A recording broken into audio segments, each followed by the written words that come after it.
வானத்தை பழசு இன்னைக்கு எபிசோட் எப்படி போய் நடக்கும் பார்ப்பேன். இன்னைக்கு எபிசோட் என்ன காட்டுறாங்கன்னா, சின்ராசு பண்ணி ஊரை விட்டு போயிடுறாங்க. மெட்ராஸில் போய் ஏதாவது வேலை தேடிக்கிட்டு இருக்காங்க. அங்கே ஒரு ஃபேமிலியை பார்க்குறாங்க. அவங்க டிரைவர் வேலைக்கு ஆள் தேவைன்னு போட்டிருக்காங்க. அதனால் அங்கே போய் டிரைவர் வேலைக்கு போகிறாரு. அவர் வண்டி எடுக்க சொல்கிறாரு. சின்ராசு வேகமாக வண்டி எடுத்துகிட்டு கிளம்பி போயிடுறாரு. பொண்ணு அதே வீட்டிலே தங்கியிருக்காங்க. அவங்க ஃபேமிலிக்குள்ளே ஏதோ பெரிய பிரச்சனை, அவரை போட்டு தள்ளுறதுக்காக பிளான் பண்ணியிருக்காங்க. அதனால் பிரேக் வயரை கட் பண்ணியிருக்காங்க. இது தெரியாமல் சின்ராஸ் வண்டி எடுத்துகிட்டு போகிறாரு.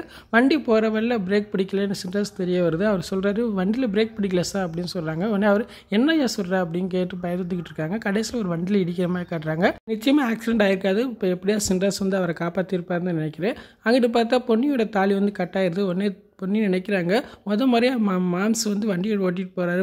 அவருக்கு எதுவும் ஆபத்து வந்துடுமோ, எனக்கு ரொம்ப பயமாக இருக்கே அப்படின்னு நினைக்கிற மாதிரி காட்டுறாங்க. அங்கிட்டு பார்த்தா இதே மாதிரியே துளசி ஃபீல் பண்ணுறாங்க. சொத்தெல்லாம் எனக்கு எழுதி கொடுத்துட்டு எங்கள் அண்ணன் எங்கே போய் எங்கே அலையுது, எனக்கு ரொம்ப கஷ்டமாக இருக்குன்னு சொல்லி ஃபீல் பண்ணிக்கிட்டு இருக்காங்க. ராஜபாண்டி அறுது சொல்லிக்கிட்டு இருக்கா. இன்றைக்கி என்ன எபிசோட் இப்படி தான் போகுது. ஃபுல் வீடியோ பார்த்துட்டு பேசுவோம். இந்த வீடியோ பிடிச்ச முடிக்க லைக் கொடுத்துட்டு மறக்காமல் சப்ஸ்கிரைப் பண்ணுங்கள். தேங்க்யூ.